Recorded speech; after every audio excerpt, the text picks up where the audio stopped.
పులులు పగటి బాగోతులు దక్కలి తొలుసూరు కొమ్ము మందెచ్చులు కాటి పాపలు కాటి పడగ పాండవులు అరే గంట పకీరోళ్ళు గంగెడ్ల ఆటోళ్ళు గంగి గోగు వేష రంగు బసవన్నలు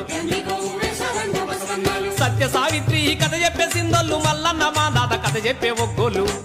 ఏ మూల పల్లెల్లో కూడా వీళ్ళాటలు చూద్దామన్నా లేకపాయే రామ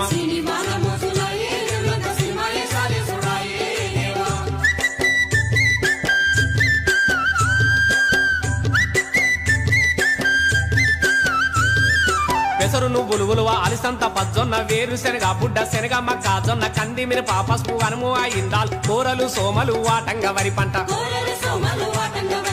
ఎండాకాలంలోన పెంటదోలుకొని మందులేని పంట దండిగా వండించి అయ్యో సిరులు వంగిన భాగ్య సీమన పల్లెయని పల్లెల్లో రైతులు పొంగిపోయేదమ్మా పానాలు తీసేటి పత్తి ఈనాడు ఏ దారిలో పల్లెకొచ్చేదేవా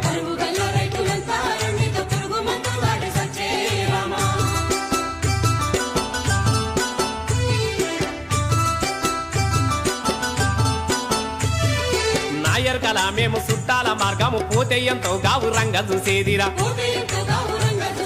కుంపటంతా కొన్ని కూర వండి పెట్టి కళ్ళు కూడా లెత్తే ఇల్లంతా పండుగ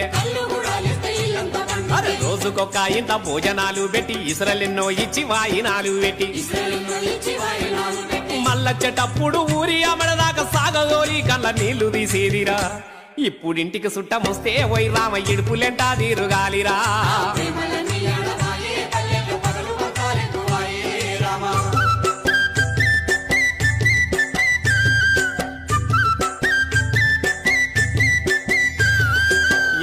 తెలనాటి ఆడబిడ్డ ఇంటి జాలారు బండ మీద తానము చేతే 6 నెలలకోసారి ఇంటి ఆడబిడ్డ వచ్చి తానం చేసి దీవనాతి పెడితే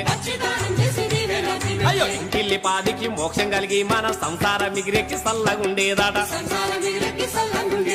ఆడబిడ్డాలైన అత్తమామాలైన మేలు కలగాలని కాళ్ళు మొక్కేదిరా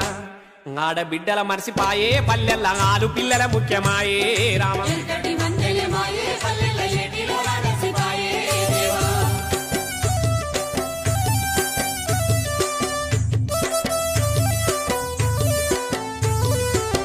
పొద్దులేసి ఊడ్చి చల్లుకొని పొద్దు మాపు 2 పూలు చేసొచ్చేది అయ్యో అందరికి వడ్డించి తిని పండుకునేసరికి అద్దు మారా తీరి పొద్దు పోయేదిరా అయ్యో అత్తకు మామకు బాబకు మరిదికి ఎదురు మాట్లాడకుండేది ఏరు పడదామన్న పోరు లేకుండేది ఒక్క కుండల దీని పొత్తుల్నే ఉండేది అత్త మామ బావాలంటే ఈ రోజుల లెక్కనే లేకుండా వాయే రామ